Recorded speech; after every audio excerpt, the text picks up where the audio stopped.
अस्सलाम वालेकुम। जिस लेक्चर में हम करेंगे central tendency which is actually average of a given data. ठीक है, सो इसकी क्वालिटीज़, इसकी टाइप्स और ये हमारे इसमें बहुत से क्वेश्चन आते हैं मीडियन एंड मोड के। ये एसक्यू में भी आ जाता है और एमसीक्यू में बहुत इंपॉर्टेंट है, median, mode and harmonic mean. ठीक है, सो देखते हैं सेंट्रल टेंडेंसी क्या होता है।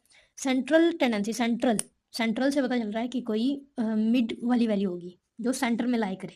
ठीक है, तो जब भी आपके पास कोई डाटा आता है, जैसे कि हमने देखा ग्रुप और अनग्रुप में भी हमारे सॉरी फ्रीक्वेंसी डिस्ट्रीब्यूशन में भी हमारे पास डाटा आया हुआ था, इतनी सारी वैल्यूज आई हुई थी, तो उनमें अगर हमने सेंट्रल टेंडेंसी फाइंड करनी हो तो हम कैसे करेंगे। And it is not only related to frequency, वो तो मैं आपको एग्जांपल देने के लिए बता रही हूँ, लेकिन एक्चुअली इसका अलग डाटा प्रोवाइड किया जाता है, उसमें फिर बताया, उसमें क्वेश्चन दिया जाता है कि आप मीडियन, मोड या इस तरह कुछ फाइंड करें। तो देखते हैं सेंट्रल टेंडेंसी क्या है। Central tendency actually is the single value, central tendency is a single value which is use to represent the whole data. ऐसी वैल्यू, ऐसी सिंगल वैल्यू जो आपके होल डाटा को रिप्रेजेंट करे, आपको क्या लगता है वो क्या होगी? वो कोई सेंटर वाली वैल्यू ही होगी ना, कि हम कहें हमारे पास एक डाटा है, ये उसके सेंटर में लाई कर रही है, तो हमें अंदाज़ा हो जाएगा कि इसके आगे भी इतनी डिस्ट्रीब्यूशन होगी और इसके पीछे भी इतनी डिस्ट्रीब्यूशन होगी। ऐसे ही है, अगर मैं कहूँ कि एक डाटा में सेंट्रल वैल्यू से पीछे 3 वैल्यूज़ लाई कर रही हैं, तो आप कहोगे कि आगे भी 3 ही होंगी फिर। ठीक है, सो ये ऐसी सिंगल वैल्यू है जो पूरे डाटा को रिप्रेजेंट करती है और इसको हम एवरेज भी बोलते हैं। इसका दूसरा नाम क्या है? एवरेज। एवरेज आपको वैसे भी पता है क्या होता है और कैसे फाइंड किया जाता है। तो देखते हैं इसकी क्वालिटी क्या होती है, मतलब एक गुड सेंट्रल टेंडेंसी कौन सी होती है। गुड सेंट्रल टेंडेंसी वो होती है, गुड एवरेज वो होती है जिसकी जो वेल डिफाइंड हो। ठीक है, जिसको कैलकुलेट करना ईजी हो, ईजी टू कैलकुलेट और ईजी टू अंडरस्टैंड, जिसको समझना भी ईजी हो। और उसके बाद ये कि जो भी आपके मैथमेटिकल ट्रीटमेंट्स होते हैं, जहाँ भी मैथमेटिकल वर्क होता है, वहाँ पर सेंट्रल टेंडेंसी ऐसी होनी चाहिए कि वो वहाँ पर एप्लीकेबल हो। ठीक है, खैर ये इतना इंपॉर्टेंट नहीं था इसकी क्वालिटी, मतलब एक गुड गुड एवरेज की क्वालिटीज इतनी इंपॉर्टेंट नहीं है, लेकिन इसकी टाइप्स बहुत इंपॉर्टेंट है। सो टाइप्स में आते हैं अरिथमेटिक मीन, इसको मीन भी कहते हैं। आपको पता है कि एवरेज को मीन भी कहा जाता है। तो arithmetic mean, geometric mean, harmonic mean, उसके बाद मीडियन एंड मोड।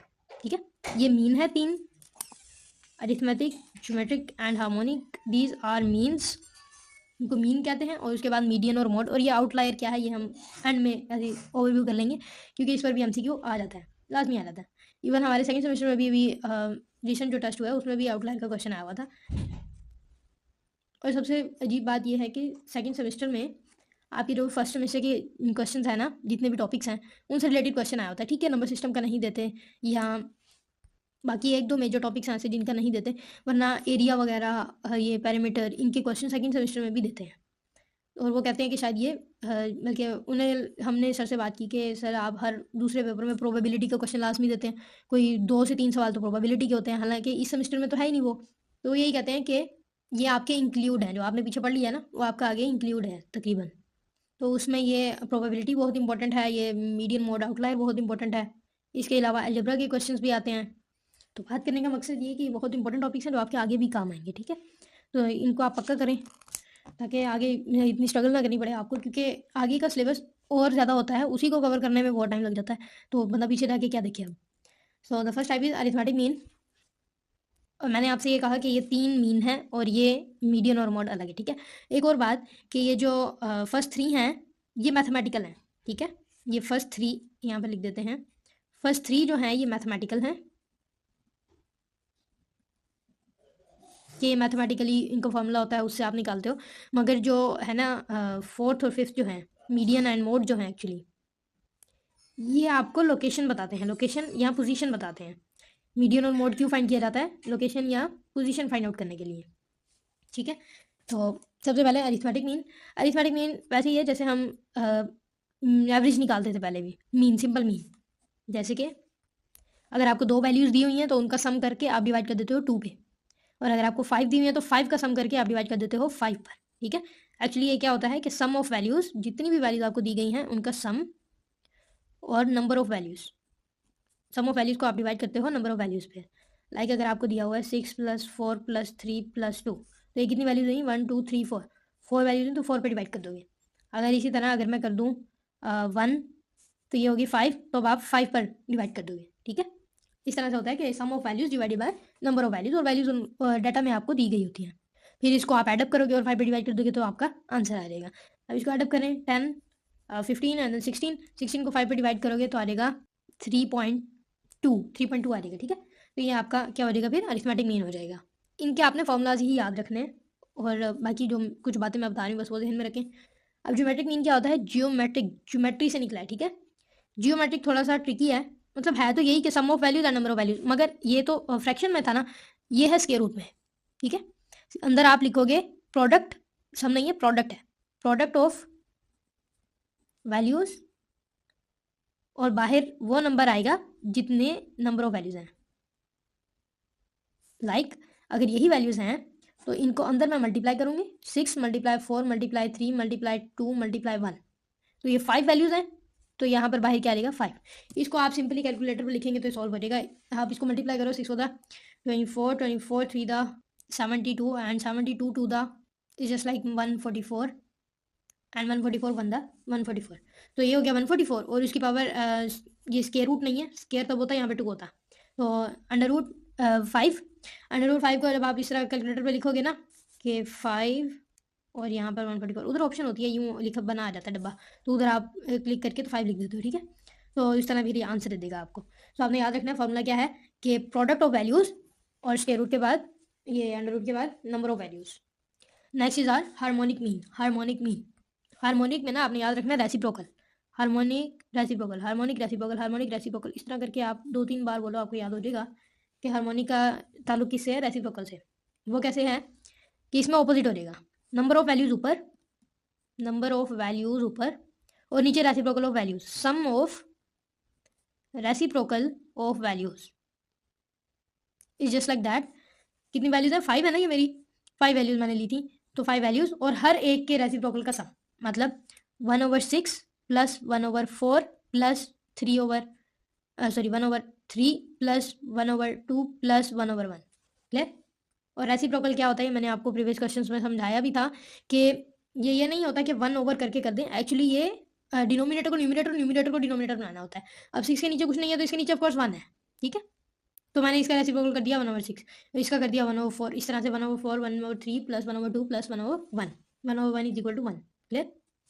तो इस तरह आप कैलकुलेटर पे लिखोगे ये सॉल्व हो जाएगा। हार्मोनिक मीन इतना नहीं आता जितना अरिथमेटिक और ये मीडियन मोड और आउटलायर के क्वेश्चन आते हैं, ठीक है। लेकिन आपने याद लाजमी रखना है, हो सकता है MCQ में पूछ लिया जाए फॉर्मूला, ठीक है। सो हार्मोनिक कम आप याद रखोगे रेसिप्रोकल से, reciprocal harmonic, harmonic reciprocal, number of values ऊपर और नीचे sum of the reciprocal of values. What is median? अच्छा ऐसा है कि मीडियन जो है ये डिटेल्ड है थोड़ा, और ये बहुत इंपॉर्टेंट भी है। तो आप पहले मोड देख लो, मोड क्या है, मोड और आउटलायर देख लेते हैं और फिर मीडियन करेंगे। मोड इज वेरी सिंपल कि आपके पास डाटा दिया हुआ है, तो जो मोस्ट रेपिटेटिव वैल्यू है, मोस्ट रेपिटेटिव वैल्यू वो आपका क्या होगी, मोड। लेट्स से मैंने अब मोस्ट रेपिटेटिव वैल्यू का ये मतलब भी होता है कि उसकी फ्रीक्वेंसी सबसे ज़्यादा होगी, यही बात है ना, क्योंकि number of repetition of a value is frequency. तो मोस्ट रेपिटेटिव वैल्यू मतलब जिसकी फ्रीक्वेंसी सबसे ज़्यादा है। अगर मैं आपको डाटा दूँ 1 2 3 3 1 2 3 3 3 4 1 1, मुझे बताओ सबसे ज़्यादा क्या है, सबसे ज़्यादा कौन सी वैल्यू रिपीट हुई है या सबसे ज़्यादा फ्रीक्वेंसी किसकी है। सो 1 2 3 4 5 टाइम्स मैंने 3 को रिपीट किया है, 9 मिनट, 1 2 3 4 5 और 1 2 3 4 टाइम्स मैंने 1 को किया, तो मतलब मेरी मोस्ट रेपिटेटिव क्या हुई 3, ऐसे है। अगर मैं यहाँ पर एक और 1 लिख दूँ तो ये 5 हो जाएंगे ये भी, तो फिर क्या होगा आपका 3 नहीं, आपका 3 और 1 दोनों मोड होंगे। ज़रूरी नहीं है कि मोड कोई एक हो, मोड एक से ज़्यादा भी हो सकता है, मोड 4 भी हो सकते हैं, लेकिन वो जो सबसे ज़्यादा रेपिटेटिव हो। अब अगर एक वैल्यू लेट्स से 3 है, 3 एक वैल्यू है, उसकी फ्रीक्वेंसी भी 5 है, और 1 एक वैल्यू है, उसकी फ्रीक्वेंसी भी 5 है, फ्रीक्वेंसी तो सेम है, तो दोनों ही आपके मोड हुए, ठीक है। तो जो मोस्ट रेपिटेटिव वैल्यू होती है डाटा में वो आपका मोड होता है। और आउटलायर क्या होता है कि लेट्स से एक डाटा चल रहा था, ये ही चलो एक और लिख लेते हैं, 1 2 1 3 1 2 3 4 9 6 10, और यहाँ पर मैंने डाल दिया 73, ठीक है। ये डाटा लिखा मैंने, अब आप इसमें आउटलायर ये होगा कि जो आप बहुत ही ज़्यादा एक्स्ट्रा ऑर्डिनरी वैल्यू है जो आपके डाटा से मैच ही नहीं करती। अब ये डाटा ठीक है जी, 9 इतना गैप नहीं है, 4 5 6 ठीक है, ये इतनी बड़ी वैल्यू अचानक से कैसे आ गई? तो ये क्या है? आपका आउटलायर है। इसी तरह अगर मैं लिख दूँ 99 98 100 then 90 then 86 then 80 and then 21, तो 21 कहाँ से आ गया? इतना इतना दूर जाके सिर्फ एक, उसकी फ्रीक्वेंसी भी क्या है? एक बार आया वो। तो ये क्या है? आउटलायर। ये भी क्या है? आउटलायर। आउटलायर क्या होता है? The value that is much higher और much lower than all other values of the data. ठीक है, जो बाकी वैल्यूज से बहुत ज़्यादा हायर हो या बहुत ज़्यादा लोअर हो, उसको हम क्या कहते हैं? आउटलायर। इवन अगर आपके पास डाटा दिया हो ना 3 35 45, दिस इज 45 देन 44 देन 76, तो इसमें भी आपका ये भी आउटलायर है, ये भी आउटलायर है। ठीक है, इसमें भी 2 आउटलायर बन गए आपके, क्योंकि ये बहुत ही पीछे है और ये बहुत ही आगे जा गया है। 44 तक हम रह रहे हैं, 44 इतना गैप नहीं है इनके दरमियान। यहाँ तक ठीक है कि हम 80 पे आए, क्योंकि हम 86 भी लिखा, फिर हमने 80 की लाइन की 2 वैल्यूज लिख दी ना हमने, एक ही वैल्यू इतना हो जाके, तो फिर ये भी आउटलायर है और ये भी आउटलायर है। क्लियर? आउटलायर का कॉन्सेप्ट भी क्लियर हो गया और मोड का भी। रह गया मीडियन। मीडियन नेक्स्ट पेज पे कर लेते हैं क्योंकि थोड़ा सा बड़ा है। अच्छा, मेरी बात सुनें। पहली बात तो ये कि आपने अरिथमेटिक मीन निकाला, आपको डाटा अरेंज करने की ज़रूरत नहीं थी। आपने ज्योमेट्रिक मीन निकाला, आपको डाटा अरेंज करने की ज़रूरत नहीं थी। इसी तरह आपने जो तीसरा मीन भी निकाला, उसमें भी ज़रूरत नहीं थी। आपने मोड निकाला, वो मोस्ट रेपिटेटिव वैल्यू थी, उसमें भी डाटा अरेंज करने की असेंडिंग या डिसेंडिंग ऑर्डर में कोई ज़रूरत नहीं थी। आउटलायर में आप डाटा अरेंज करते हो, ठीक है, ताकि आपको पता चले कि कौन सी वैल्यू ज़्यादा आगे जा रही है। चलो, मैं कहती हूँ आउटलायर भी आप उसके बगैर बता सकते हो। ठीक है, अगर आप थोड़ा सा गौर करोगे ना स्टेटमेंट पे, तो आप वो भी बता सकते हो। लेकिन मीडियन के लिए अगर आपने ना दिया, आपने असेंडिंग या डिसेंडिंग ऑर्डर में ना अरेंज किया, तो आपका क्वेश्चन गलत है। ठीक है, तो सबसे पहले आपने असेंडिंग या डिसेंडिंग ऑर्डर में अरेंज करना है डाटा को। और मीडियन होता क्या है एक्चुअली? इसकी डेफिनेशन में ये तो आपको पता है ना कि ये क्या है? सेंट्रल टेंडेंसी की टाइप है। और सेंट्रल टेंडेंसी क्या था? Central value. तो this is also a value in centre.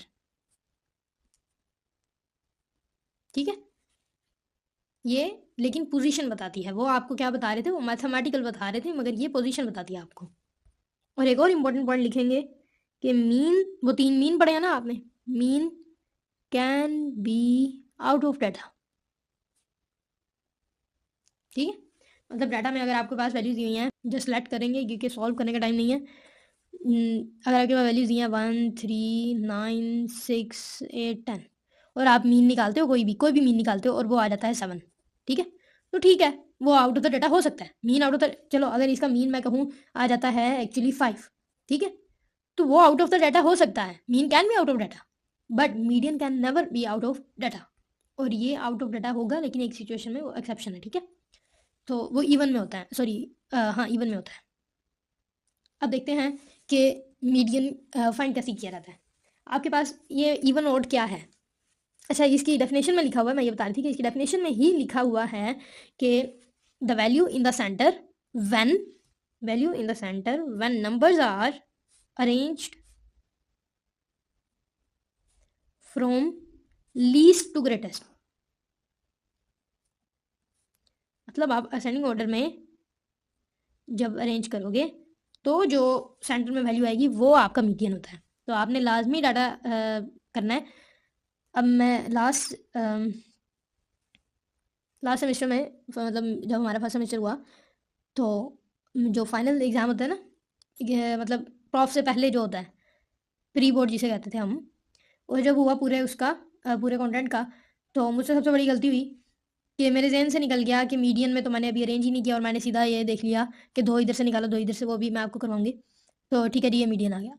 मैंने आंसर लगाने के बाद मेरे जहन में आया, 3 क्वेश्चन ऐसे थे मीडियन के, इकट्ठे ही थे, और वो तीनों का आंसर लगाने के बाद मेरे जहन में आया कि नहीं यार, मैंने तो अभी अरेंज ही नहीं किया। तो तीनों क्वेश्चन मेरे इस वजह से गलत हो गए। और फिर जब मैंने सर से कहा कि मुझे मतलब क्वेश्चन पेपर और दे दें, तो उन्होंने मुझे मना कर दिया। तो ये थी मेरी बैड लक कि मेरे वैसे तो हम मतलब हाईएस्ट मार्क्स थे, मगर उसकी वजह से जो मेरा टारगेट था वो भी नहीं अचीव हो सका। तो मीडियन में मीडियन वो होता है जो सेंटर की वैल्यू होती है, लेकिन सिर्फ तब जब आप लीस्ट टू ग्रेटेस्ट डाटा को अरेंज करते हो। ठीक है, तो अब इवन ओड, इवन के लिए मीडियन का अलग फॉर्मूला है और ओड के लिए अलग है। इवन ओड ये क्या है? ये इवन ऑड ये नहीं है कि डाटा आपका इवन दिया हुआ है या ऑड दिया हुआ है, नहीं, ये नंबर ऑफ वैल्यूज है, नंबर ऑफ वैल्यूज है ये, कि नंबर ऑफ वैल्यूज इवन है या नंबर ऑफ वैल्यूज ऑड है। This is like that. अगर आपके पास डाटा दिया हुआ है 1 3 4 6 10 11, ठीक है, तो ये क्या है 1 2 3 4 5 6 वैल्यूज दी हुई हैं, तो मतलब इवन वाला फॉर्मूला लगेगा, क्योंकि 6 क्या है इवन, नंबर ऑफ वैल्यूज क्या है 6, नंबर ऑफ वैल्यूज है 6, तो ये हो गया आपका इवन वाला फॉर्मूला लगाएंगे, वो भी लगा देते हैं। एक और क्वेश्चन लिख लेते हैं 6 5 9 2 4 1 3, ये हो गया ऑड। लेकिन ये अरेंज नहीं है, मुझे इसको पहले अरेंज करना पड़ेगा, वो मैंने अरेंज्ड ही लिखा है। इसको करेंगे 1 2 3 4 5 6 9। अब ये काउंट करें 1 2 3 4 5 6 7, ये क्या है 7 है, तो 7 मतलब ऑड है, ऑड नंबर ऑफ वैल्यूज है, ठीक है, 7 इज एन ऑड नंबर ना। तो आपने सबसे पहले क्वेश्चन आया है तो आपने उसको अरेंज करना है, उसके बाद रफ पेयर आपने अरेंज कर लेना है, चाहे एमसीक्यू है चाहे शॉर्ट क्वेश्चन है, ठीक है। तो आपने उसको अरेंज किया, उसके बाद आपने ये देखा कि कितने नंबर ऑफ वैल्यूज हैं। जब आपको ये पता चल गया फिर आपने डिसाइड करना है कि कौन सा फॉर्मूला लगाना है। इवन में पहले ऑड देख लेते हैं, ऑड में फॉर्मूला कौन सा लगेगा। मैं आपको चोर रास्ता भी बताऊंगी एमसीक्यू सॉल्व करने के लिए, लेकिन पहले ऑड वाला फॉर्मूला देख लेते हैं। ऑड वाला फॉर्मूला है कि अगर आपने मीडियन निकालना है ना इसमें, तो जो n है, n क्या है नंबर ऑफ वैल्यूज, n क्या है number of values, number of values में +1 करें डिवाइडेड बाई 2 कर दें, तो ये क्या आ जाएगा आपका ओड नंबर ऑफ वैल्यूज का मीडियन आ जाएगा, ठीक है, ओड नंबर ऑफ वैल्यूज का मीडियन आ जाएगा। मतलब ये 7 थी, तो मैं 7 में 1 प्लस करके उसको 2 पे, 7 में 1 प्लस करके उसको 2 पे डिवाइड करूँगी। आपने हमेशा 2 पे ही डिवाइड करना है, ये फॉर्मूला याद रखना है। तो ये हो जाएगा 8/2 मतलब 4 का ये मतलब नहीं है, 4 का ये मतलब नहीं है कि वो मीडियन है, 4 का ये मतलब है कि आपकी 4th वैल्यू मीडियन है, 4th value. It tells us the value, मैंने आपको क्या कहा था, it tells us the position, it does not tales us the value, it tells us the position. 1 2 3 4, 4th value, 4th value आपका median है। By chance वो भी 4 ही है, मगर अगर यहाँ पर कुछ और लिखा होता, चलो एक और डाटा लिख लेते हैं 6 9 10 11 14, ठीक है। अगर अब ये भी 1 2 3 4 5 वैल्यूज हैं, मतलब ओड है, तो आप फार्मूला कौन सा लगाओगे, median is equal to n plus 1/2, मतलब n क्या है 5 plus 1/2 6/2, 6/2 is equal to 3। Third value, it tells us the position, third value 1 2 3, data की थर्ड वैल्यू है 10, वो मीडियन है। क्लियर, गलती नहीं करनी। आप एमसीक्यू में घुमाने के लिए लिखा होता है 3 10, ठीक है, तो आपने गलती नहीं करनी, आपने 10 पे क्लिक करना है। अच्छा, एक और बात कि पाकिस्तानी तरीका ये है, ओड है ना, ओड के लिए पाकिस्तानी तरीका बड़ा आसान है। ओड के लिए तरीका है, ये जो 2 क्वेश्चन लिखे ना मैंने, इसमें देखो कितनी वैल्यूज है 7। कोई ऐसी वैल्यू चूज करो जिसके इधर भी 3 हो इधर भी 3 हो, मतलब जितने इसके लेफ्ट साइड पर हैं वैल्यूज, नंबर ऑफ वैल्यूज जितनी लेफ्ट साइड पर हैं उतनी ही number of values right side पर हो। इधर भी 3 है इधर भी 3 है, तो ये आ गया आपका ओड का मीडियन, ये आपने लिख देना है 4, ठीक है, एमसीक्यू सॉल्व करने के लिए। इधर भी 2 है इधर भी 2 है, दरमियान वाली। ओड में तो यही होता है ना, क्या था मीडियन, एक्चुअली हमारी डेफिनेशन क्या थी, सेंटर में जो वैल्यू है। तो ओड में ये होगा कि जितनी वैल्यूज इधर हैं उतनी ही इधर हो, लेकिन ये तब होगा जब आपका डाटा अरेंज होगा, ठीक है, ये तब होगा जब आपका डाटा अरेंज होगा। और ये डाटा अरेंज करना क्यों जरूरी है, अब आपको समझ आ गया होगा, क्योंकि इसने हमें पोजीशन बतानी है। अगर आप डाटा अरेंज नहीं करते, अगर ये डाटा अरेंज नहीं होता, तो इसके अकॉर्डिंग तो आपका 2 आंसर बन रहा है, जो कि गलत है, आंसर तो आपका 4 आएगा, ठीक है। तो आपने पाकिस्तानी तरीका ये होगा कि 2 इधर दरमियान वाली वैल्यू, इसी तरह के लिखा हो 6 9 10 11 14 17 20 21 23, तो ये काउंट करो कितने 1 2 3 4 5 6 7 8 9 है, तो मतलब मैं अगर 14 पिक कर लूँ तो 4 ही वैल्यूज इधर है 4 ही वैल्यूज इधर है, तो मतलब मेरा 14 क्या है मीडियन। किस सूरत में, अगर ये from least to greatest arrange है, ठीक है। और अब इवन में क्या होगा, ये ऑड में था सॉरी, अब इवन में क्या होगा, इवन में ना फॉर्मूला के हिसाब से 2 दिए हुए हैं, लेकिन पाकिस्तानी तरीका मैं आपको बताऊंगी। इवन में फॉर्मूला के हिसाब से 2 फार्मूला दिए हुए हैं, n/2 और फिर n/2 + 1, 2 फार्मूलाज हैं, दोनों सॉल्व करने होते हैं आपने। अगर ये 6 नंबर वैल्यूज हैं तो पहले n/2 सॉल्व करोगे तो क्या आएगा 3, फिर n/2 क्या थी 3 और ये भी आपने निकाला 3, उसमें 1 प्लस करोगे तो क्या आएगा 4। मतलब फोर्थ वैल्यू मैंने क्या कहा था, ये आपको पोजीशन बता रहा है, फोर्थ और थर्ड वैल्यू, थर्ड भी और फोर्थ भी, थर्ड भी और फोर्थ भी, इन दोनों को जब आपने चूज कर लिया तो फिर आपने डिवाइड कर देना 2 पे। मतलब आपने करना है 4 + 6 डिवाइडेड बाई 2। मतलब आप पहले n/2 निकालोगे, ठीक है। इवन में आपने क्या करना है, पहले n/2 निकालना है, फिर उसमें n/2 में +1 करना है। अच्छा, इन दोनों में फर्क है, n/2 + 1 और n + 1/2 में फर्क है। पहले आप n/2 करोगे, उसमें +1 करोगे, और यहाँ पर n में प्लस करने के बाद 2 पे डिवाइड कर रहे हो, ठीक है। दोनों फर्क है, n/2 और n/2 + 1 दोनों वैल्यूज निकाली, उन दोनों को फिर आपने 2 पर डिवाइड कर दिया। यूँ कह लो कि दोनों को सम करके आपने अरिथमेटिक मीन लिया ना। अरिथमेटिक मीन क्या था, sum of the values divided by number of values. तो दो ही वैल्यूज थी, 2 पे डिवाइड कर दिया, दोनों को प्लस करके 10/2 = 5। दिस इज योर आंसर, ठीक है। लेकिन अब ये देखो पाकिस्तानी तरीके में कि अगर आपके पास इस तरह का आसान सा डाटा दिया हुआ है तो आपको पता चल रहा है कि 2 वैल्यूज इधर, 2 इधर, दरमियान में 2, दरमियान वाली 2 हैं, दरमियान वाली 2 का सम करो, डिवाइड बाई 2 करो, आंसर आ जाएगा। ये है पाकिस्तानी तरीका फॉर MCQs। ऐसी क्यों आता है तो आपको यही करना पड़ेगा स्टेप बाय स्टेप, n/2, फिर n/2 + 1, और फिर उन दोनों वैल्यूज का जो थर्ड और फोर्थ वैल्यू बनती है उन दोनों का sum divide by 2 which is arithmetic mean, और फिर जो आंसर आ रहा है वो आपका मीडियन है। This is your median, this 5 clear. और पाकिस्तानी तरीका क्या था कि आपने देखा ये 6 वैल्यू दी हुई हैं, इधर भी 2, इधर भी 2, दरमियान में भी 2। इवन का तो यही हिसाब होता है ना, दरमियान में एक तो नहीं बचती, 2 बचती हैं अरेंज करने के बाद, डाटा अरेंज करने के बाद। तो फिर इन दोनों का, जो दरमियान में 2 बच रही हैं, इन दोनों का अरिथमेटिक मीन लो और आंसर आ गया आपका, ठीक है। तो ये इजी हो गया आपके MCQ के लिए और SEQ के लिए भी। उसके 2 फॉर्मूले हैं, और फिर याद रखना अरिथमेटिक मीन लेना है, और इसका एक ही फॉर्मूला है, वो लोगे और आपको पोजीशन बताएगा, और फिर आप वो पोजीशन वाली वैल्यू आपका मीडियन होगी, और यहाँ पर जो अरिथमेटिक मीन लोगे उसके बाद वाली वैल्यू आपका मीडियन होगी। तो गुड लक गाइस, आप प्रैक्टिस करें कुछ क्वेश्चंस की, तो इंशाल्लाह ये हो जाएगा। हाफिज़।